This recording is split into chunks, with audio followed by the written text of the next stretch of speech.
Before the internet, before streaming, before every piece of media was available at our fingertips, there was the VHS tape, a clunky plastic box that held stories, memories, and sometimes something else. We used to trade them, pass them around, leave them for friends. An object you could hold in your hand, an object that could carry more than just a movie. Welcome to After Dark Horrors. Tonight's account comes from a man who, in the summer of 1994, was just a 12-year-old boy living on a quiet, idyllic suburban street. A street where everyone knew everyone, where lawns were perfectly manicured, and where nothing bad ever happened. Until the morning, they all woke up to find the same unmarked VHS tape on their doorstep. This isn't a story about a cursed tape that brings forth a monster. The truth is far more subtle and infinitely more terrifying.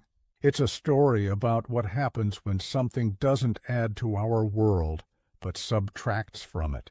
What happens when a recording doesn't show you something, but takes something away?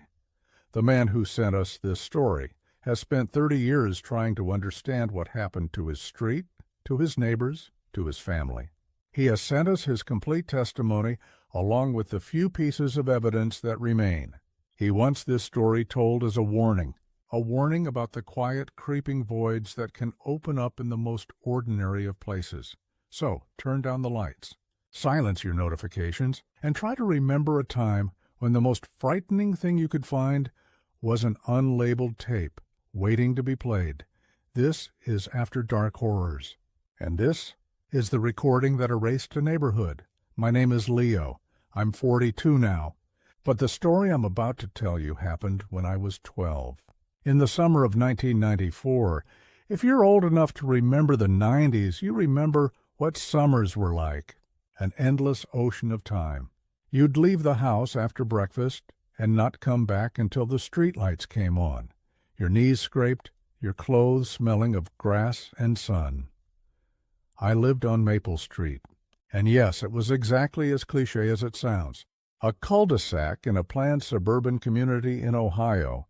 Every house was a variation of the same 3 models. Every lawn was a perfect green rectangle. We had block parties on the 4th of July and a street-wide garage sale every Memorial Day. It was the kind of safe, boring, perfect place that people move to when they want to raise a family. My family was the centerpiece of that perfection. My dad, a civil engineer, was a man of quiet routines. He'd spend hours in his workshop in the garage, building intricate model ships, the smell of sawdust and wood glue a constant presence in our house. My mom was the opposite. She was life itself. She was always humming, always singing along to the radio while she gardened or cooked.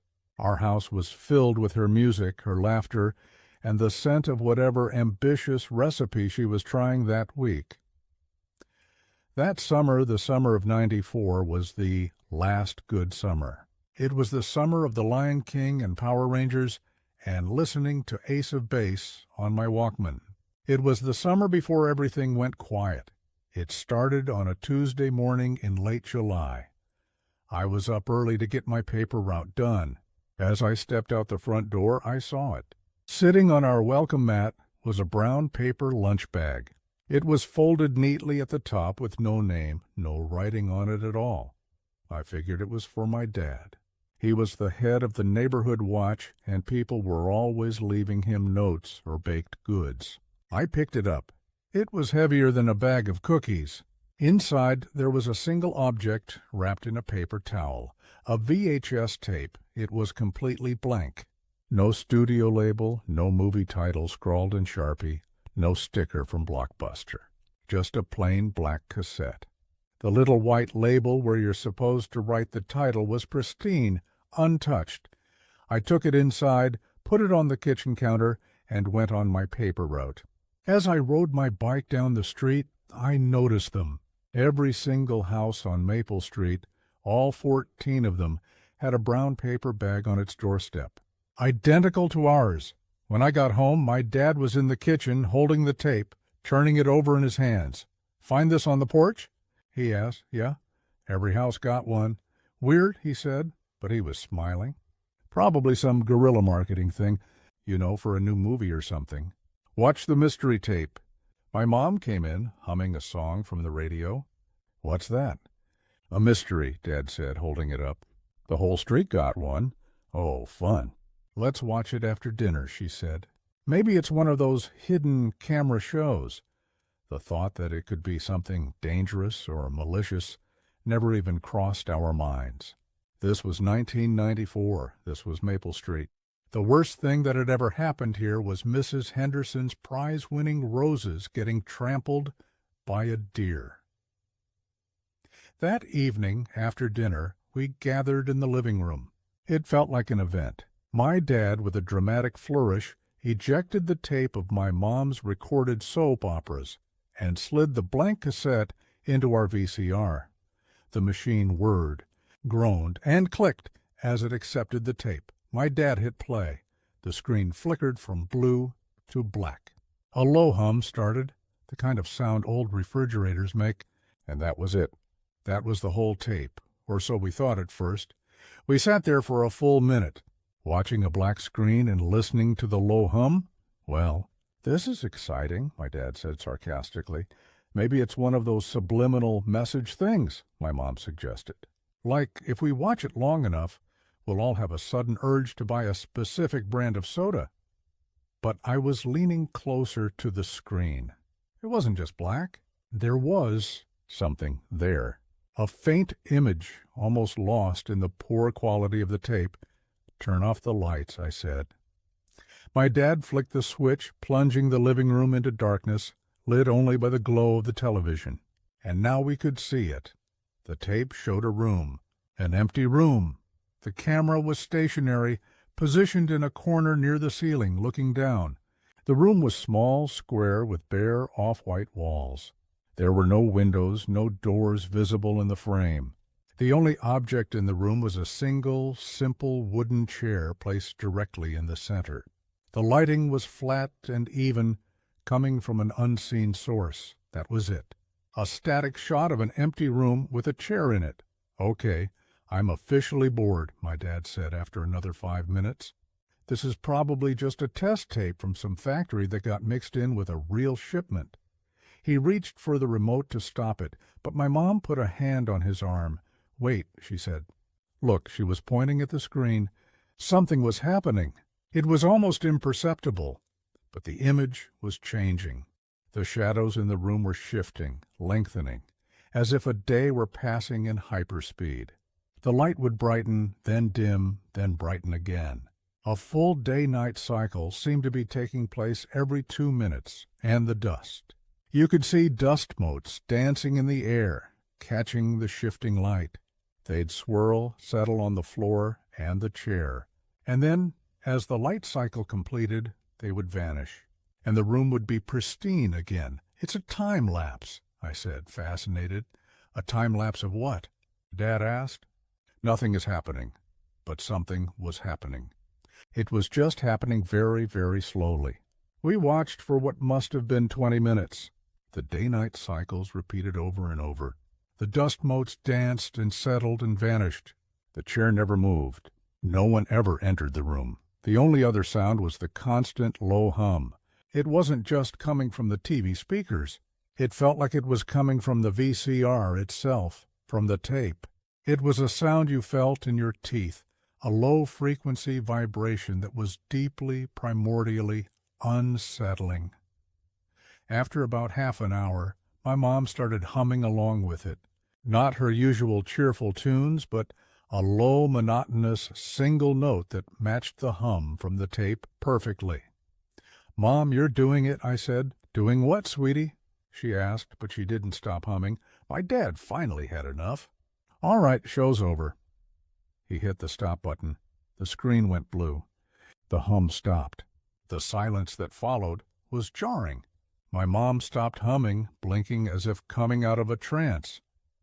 Wow, she said, shaking her head slightly. That was hypnotic. I feel like I could have watched that for hours. It was an hour, my dad said, pointing at the VCR's display. The tape counter read 1:02:14. We had been sitting there, watching an empty room, for over an hour. It had felt like 20 minutes. Well, that was the most boring mystery I've ever seen, Dad declared, ejecting the tape. He tossed it onto the coffee table. Someone's idea of an art project, I guess. We didn't think much more of it that night. I went to bed, the image of that empty room and the low hum stuck in my head. I had a strange dream. I was sitting on the wooden chair in the center of the room. I wasn't scared. I wasn't anything. I just sat there, feeling the dust settle on my skin, watching the days and nights fly by, feeling perfectly, peacefully, terrifyingly empty. I woke up the next morning feeling quiet. That's the only word for it. The usual chaos of a weekday morning was there, my mom making breakfast, my dad getting ready for work, but the energy was different. My mom wasn't humming.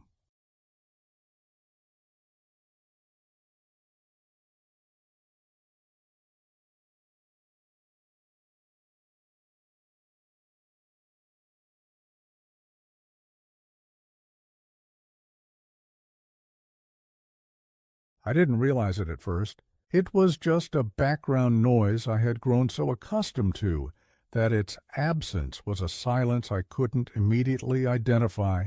She was moving through the kitchen with her usual efficiency, but the constant, cheerful soundtrack of her life was gone. "Mom, are you okay?" I asked. "I'm fine, sweetie. Why?" "You're not humming." She paused, a spatula in her hand, a look of genuine confusion on her face. "I'm not? Huh, I guess I just don't feel like it this morning." She went back to making pancakes, but the silence from her felt louder than any song she'd ever sung. Later that day, after school, I went to my dad's workshop in the garage. He was supposed to be putting the finishing touches on a model of the USS Constitution he'd been working on for 6 months. It was his passion project, his pride and joy, but he wasn't working on it. He was just sitting on his stool, staring at the half-finished model. His tools were all neatly put away. The air was still free of the usual scent of sawdust. "Dad, are you going to work on the ship?" He looked at me, and his eyes had a strange, distant quality. "I was just thinking," he said slowly. "It's a lot of effort, isn't it? For something that just sits on a shelf." He stood up, picked up a dust cloth, and began methodically, meticulously, cleaning his perfectly organized workbench. That night, no one suggested watching a movie. No one turned on the radio. We ate dinner in near silence. After, my mom cleaned the kitchen, my dad read the newspaper, and I did my homework. The house was quiet, not peaceful quiet. It was the quiet of a library, a museum, a place where life is observed but not lived. The VHS tape was still on the coffee table. Sometime during the evening I noticed my mom pick it up. She held it for a long moment, her thumb stroking the smooth black plastic. Then she put it back down. The quiet had begun, the emptying. We just didn't know it yet. The change was subtle at first, like a color slowly fading from a photograph. By the end of the week, the silence in our house had become a permanent resident. My mom stopped gardening. Her prize-winning roses began to wilt from neglect. My dad's workshop remained pristine, the USS Constitution gathering a fine layer of dust on its half-finished rigging. They weren't sad. They weren't angry. They were just quiet. They moved through the house with a placid efficiency, performing the necessary tasks of life, cooking, cleaning, going to work, but without any of the passion or personality that had once defined them. The music was gone. The laughter was gone. The humming was gone. It wasn't just our house. The entire street was falling under the same strange spell. Mrs. Henderson, 2 doors down, was famous for her wind chimes. She had dozens of them hanging from her porch and trees, a constant, chaotic symphony of sound. On Thursday, I noticed they were gone. All of them. I saw her later sitting on her porch swing, rocking back and forth in perfect silence, a faint, Serene smile on her face. The Miller family, next door, had 3 golden retrievers that barked at everything that moved. By Friday, they were silent. I saw Mr. Miller walking them that evening. The dogs trotted beside him, leashes slack, never making a sound, their tails still. It was the most unnatural thing I'd ever seen. The kids on the street were affected too.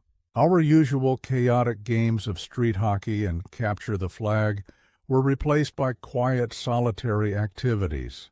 Kids sat on their front steps, reading, drawing, just staring into space. The boisterous energy of summer had evaporated, leaving behind a placid, unnerving calm. Everyone had watched the tape. I knew because I'd asked. My friend Mark, who lived at the end of the cul-de-sac, told me his family had watched it Tuesday night, just like mine. It was so weird, right? I said, trying to find an ally in my growing unease. Just that empty room, Mark shrugged. I guess I don't really remember it. My dad erased it to tape a baseball game. He erased it? Yeah, it was just a blank tape, right? That was the consensus. The tape was a weird, boring, forgettable art project, a non-event, and yet the evidence of its effect was everywhere. The quiet was spreading like a contagion. I started to feel like I was the only one who noticed, or the only one who was bothered by it. My own parents seemed perfectly content in their new, quiet existence. When I tried to talk to them about it, they'd look at me with a placid, gentle confusion. "What do you mean, honey?" my mom would say. "The house has always been this quiet." "No, it hasn't." "You used to sing all the time." "Did I? I don't remember that. I've never been much of a singer." It was like the tape wasn't just removing their passions. It was erasing the memory that those passions had ever existed. It was rewriting their past, smoothing it over, creating a new, quieter history. I became obsessed with the tape. Our copy was still on the coffee table. I was terrified of it, but I was also drawn to it. I needed to understand what it was, where it came from. On Saturday, I decided to investigate. I took the tape and my bike and rode around the neighborhood beyond my own street. I went to Oak Street, the next one over. I started knocking on doors. "Hi," I'd say to whoever answered. "Sorry to bother you, but did you get a weird blank VHS tape on your doorstep on Tuesday?" They all looked at me like I was crazy. No one on Oak Street had received a tape, or Elm Street, or Pine Avenue. It was only Maple Street, only our 14 houses. My last stop was the convenience store at the edge of our development, the one where all the kids bought candy and rented movies. The owner, a gruff man named Mr. Henderson, no relation to the wind chime lady, knew everything that happened in our neighborhood. "Mr. Henderson," I said, placing the tape on the counter, "have you ever seen a tape like this?" "No label, totally blank." He picked it up, examined it. "Sure, see 'em all the time. Usually bootlegs. Someone records a movie off HBO, makes copies for their friends. The quality's always terrible." No, this wasn't a movie. It was just a room, an empty room with a chair, he frowned. "An empty room? For an hour? That's a new one. Sounds like some weirdo art film." He handed the tape back. "Why, someone playing a prank on you? The whole street got one." "Maple Street." He stopped wiping the counter and looked at me, his expression serious. "Maple Street? All of you?" "Yeah." He leaned closer, his voice dropping. "You kids been having trouble sleeping over there?" "What do you mean?" "My wife. She's friends with your neighbor, Mrs. Gable. Says the whole street's been off this week. Too quiet. Says Mrs. Gable told her she's been having the same dream every night. About sitting in an empty room feeling peaceful." My blood ran cold. "The same dream I'd had." "Did you watch the tape, Leo?" Mr. Henderson asked. "Yeah, my whole family did." He shook his head slowly. "I've been hearing stories about your street for years, long before you all moved in. Stories about it being different, like it's not fully connected to the rest of the town, like it's in its own little bubble." "What kind of stories?" "Folklore. Local legends. They say the man who developed this subdivision back in the 70s was into some strange stuff. Occultism. Ley lines. He built that cul-de-sac, Maple Street, on a spot he called a place of quiet power. a place where the noise of the world could be dampened. Dampened? Oh, that's the word he used. He believed modern life was too loud, too chaotic. He wanted to create a sanctuary of silence. People thought he was just an eccentric old hippie. But maybe, he looked at the tape in my hand, maybe he finally figured out how to do it. I left the store with my head spinning, a place of quiet power, a developer into the occult, and a VHS tape that seemed to be fulfilling his vision. When I got home, I went straight to the VCR. I had to watch it again. I had to find a clue, something I'd missed. I put the tape in, hit play, the blue screen, the black screen, the low hum that vibrated in my bones, and the empty room I watched for an hour.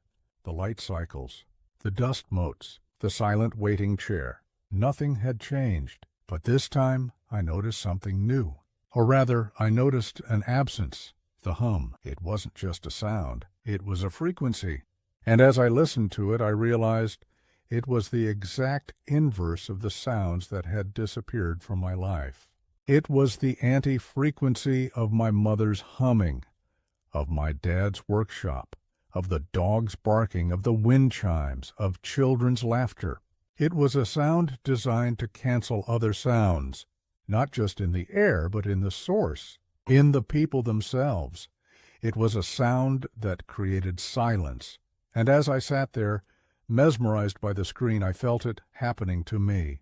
The urge to ride my bike, to listen to my Walkman, to call my friends, it was all just fading, being replaced by a profound sense of calm, a desire for stillness, for quiet. It felt good.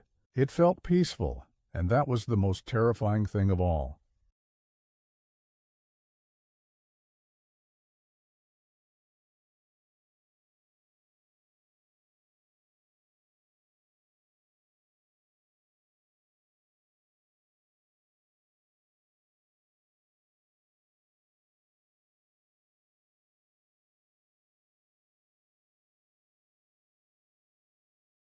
I forced myself to stop the tape.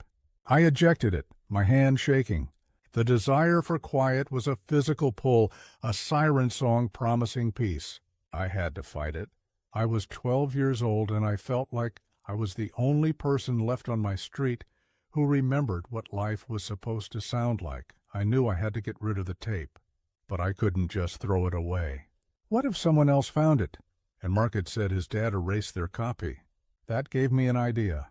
If the tape could be recorded over, then maybe its power was in the recording itself, not the physical object. My dad had a dual-deck VCR in his office, a fancy piece of equipment he used for editing home movies.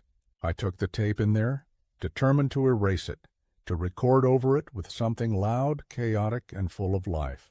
I grabbed the first tape I could find, a recording of the 4th of July block party from the year before. It was perfect.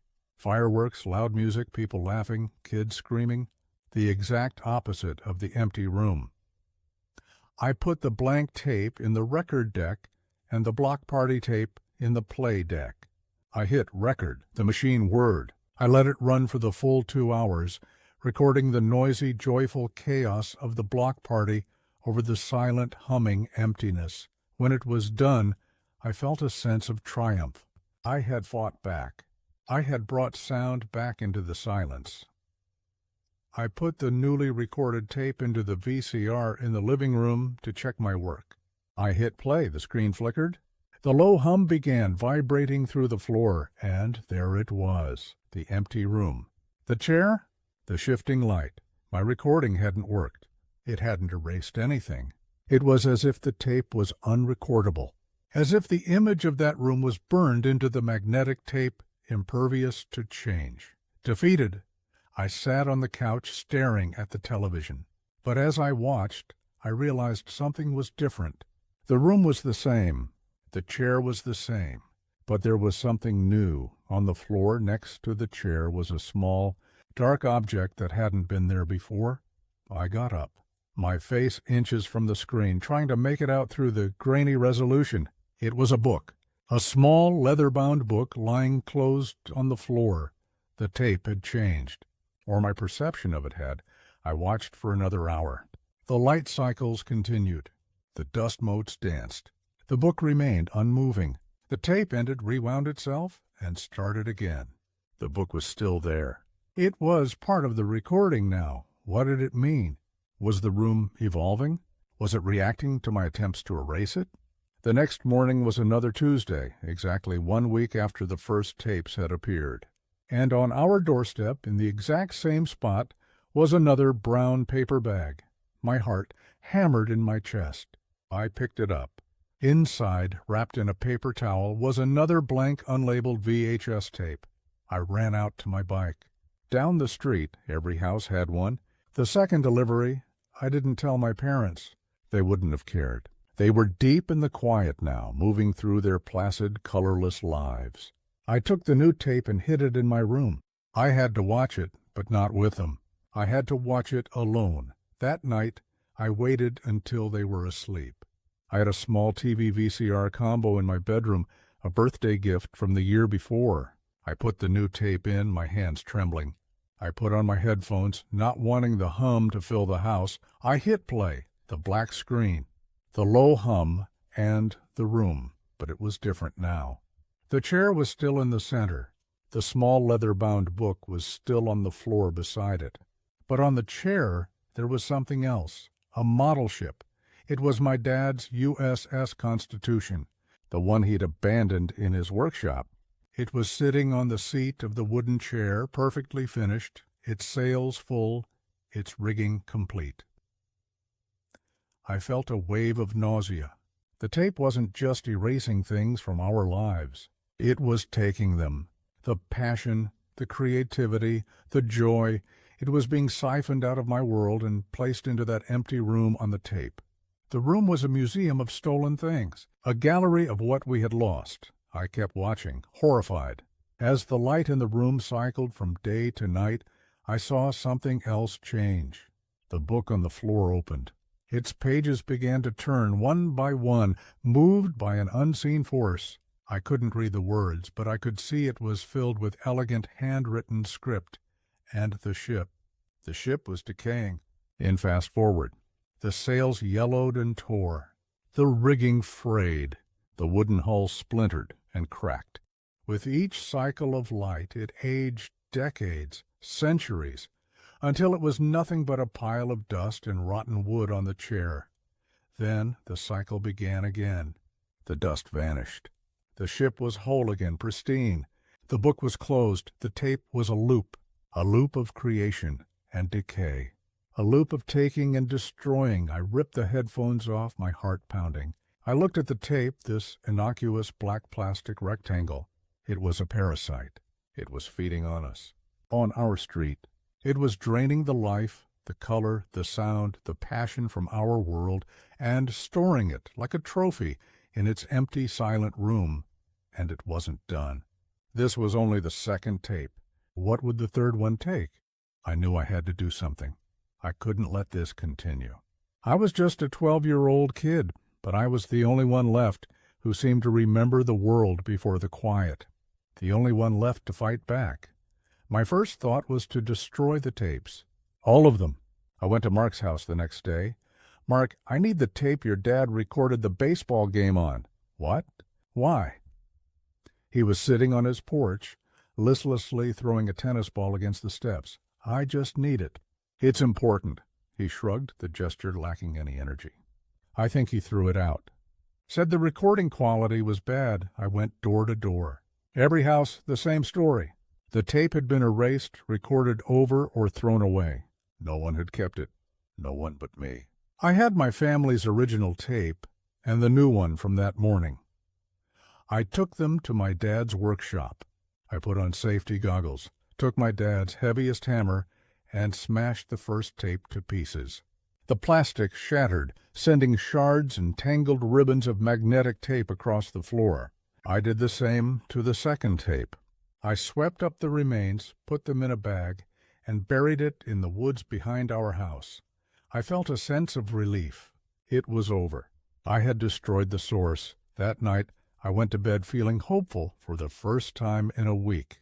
I fell asleep, and I didn't dream of the empty room. I woke up at 2:17 a.m., not on my own. Something had woken me. A sound, a low familiar hum. It was coming from my TV.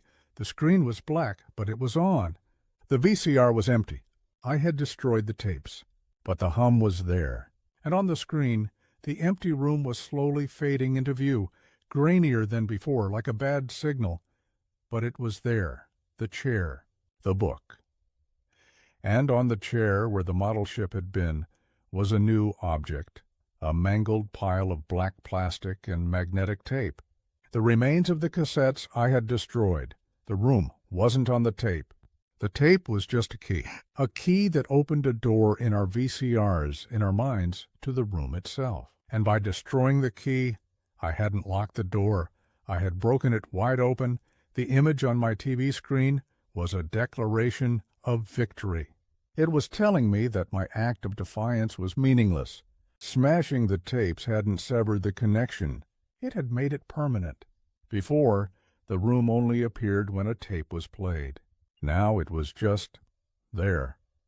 A phantom broadcast, a ghost in the machine, accessible on every television on Maple Street. I knew this without having to check. I could feel it. The quiet on the street, which had been a creeping fog, was now a crushing weight. The next morning no one left their houses. The street was silent. No cars starting for the morning commute. No kids walking to the bus stop. Just 14 houses, all identical, all perfectly, terrifyingly still. I was trapped. A 12-year-old boy, alone in a house with two placid, smiling strangers who looked like my parents. They moved through their silent routines, their eyes holding a distant, peaceful emptiness that terrified me more than any monster could. They were shells. Their passions, their quirks, their very souls had been scooped out and put on display in that terrible, silent room. My mom's humming was gone. Her love for music, for gardening, for life itself was now just a memory that only I seemed to hold. My dad's craftsmanship, his pride in building things with his hands, was now a pile of decaying dust on a chair in a room that didn't exist. What would it take next? My love for my bike? My friend Mark's skill at video games? Mrs. Henderson's kindness? The tape, the entity, the room, whatever it was systematically stripping our street of everything that made it human. It was turning us into a neighborhood of ghosts, living in a museum of our own lost lives. For a week, I lived in that quiet hell. I'd go to school. I was the only kid from Maple Street who did, and the noise and chaos of the hallways felt like a foreign country. I'd come home, and the silence would hit me like a physical blow.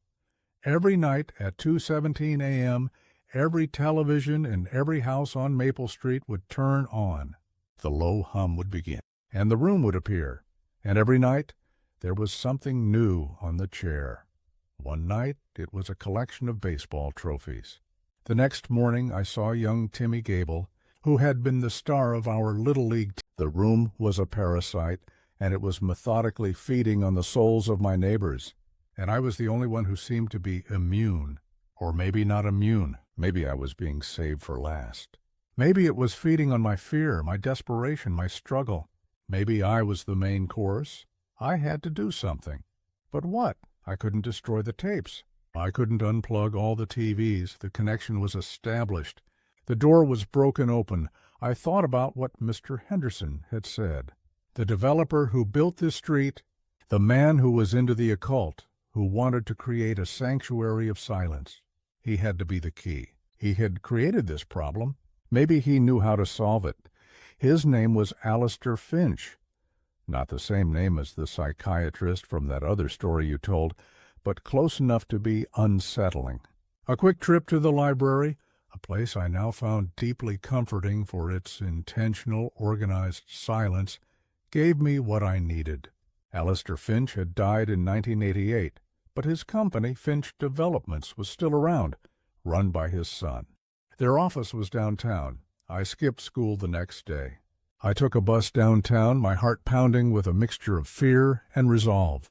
I walked into a sleek, modern office building that felt a world away from the quiet horror of Maple Street. Alistair Finch, Jr.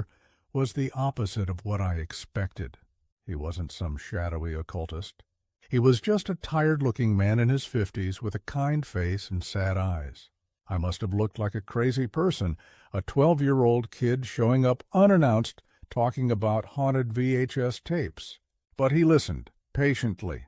I told him everything. The tapes, the empty room, the stolen passions, the quiet that was consuming my street. When I was done, he didn't laugh. He didn't call security. He just sighed, a deep, weary sound that seemed to come from the bottom of his soul.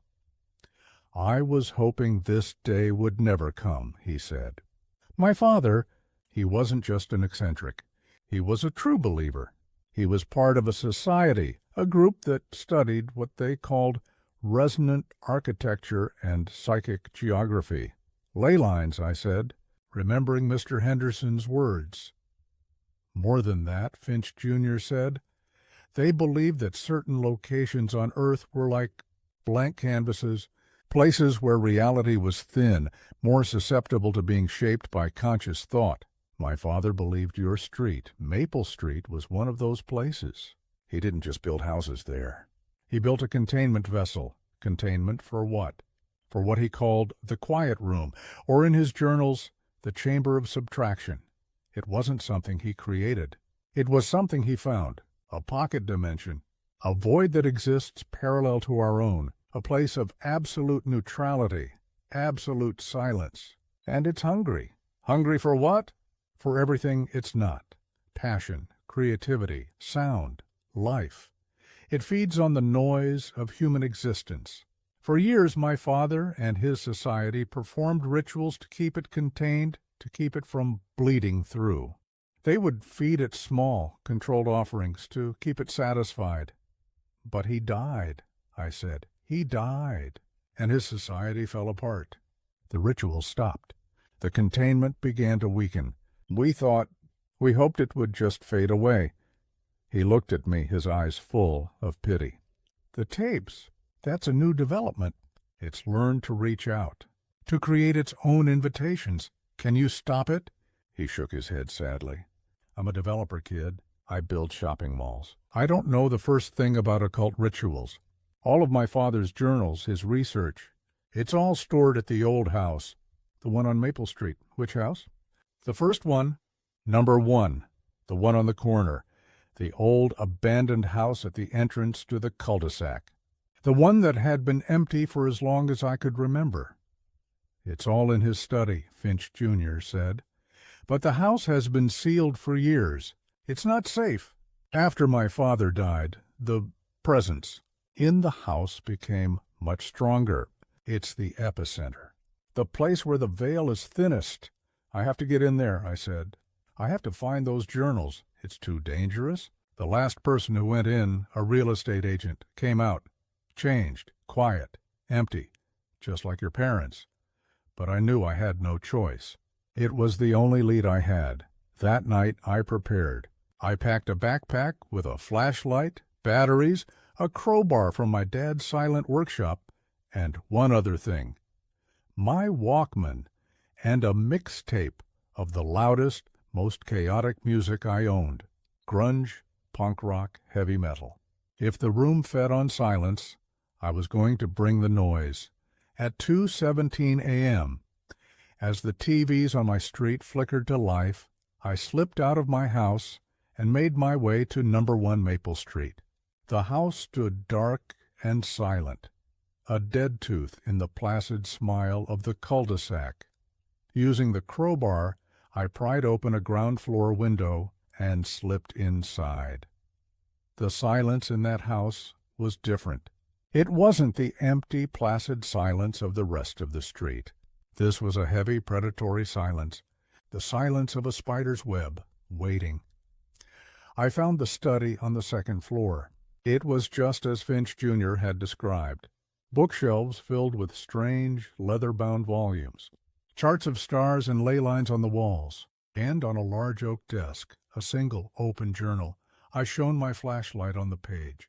The entry was dated the day before Alistair Finch Sr. had died. The containment is failing. The rituals are not enough. The quiet room is growing stronger, learning. It has learned to mimic, to replicate. It has learned to create invitations. I fear it will not be satisfied with small offerings anymore. It wants the source. It wants to consume a life, not just the passions of a life. There's only one way to seal the door permanently. Not to contain it, but to give it what it wants. A willing occupant. Someone must enter the room, sit in the chair, and willingly give their noise to the silence. A permanent offering, a sacrifice to close the door. As I read those words, I heard a sound from downstairs. The front door opening. Footsteps. I wasn't alone in the house. My blood ran cold. I killed my flashlight, plunging the study into absolute darkness. I crouched behind the heavy oak desk, my heart hammering against my ribs. The footsteps were slow, measured, coming up the stairs. The same rhythmic, pausing steps my mother had taken on the first night. The footsteps reached the top of the stairs, turned, and came down the hall toward the study. They stopped in the doorway. I held my breath, trying to make myself as small as possible. Through the gap between the desk and the wall, I could see a figure silhouetted in the doorway, backlit by the faint moonlight from the hall window. It was a man, tall, thin. For a terrifying moment, I thought it was one of the entities from the mall story, the ones with the unfinished faces. But this was different. This figure was solid, real. He stepped into the room. And in the dim light, I saw his face. It was my father, but not my father. Not the quiet, empty shell he had become. This was the man from the 4th of July home movie. The man who laughed and built things and loved life. His eyes were clear, intelligent, and filled with a profound sadness. "I know you're in here, Leo," he said, his voice his own, strong and clear. I didn't move. "It's okay," he said gently. "I'm not going to hurt you. I'm here to fix this." Slowly, I stood up. "Dad?" He smiled, a real smile, but it was tinged with pain. For a little while, it took everything I had left to fight through the quiet, to remember who I was, to come here. "What's happening?" "How are you?" "You?" "The tape doesn't take everything," he explained.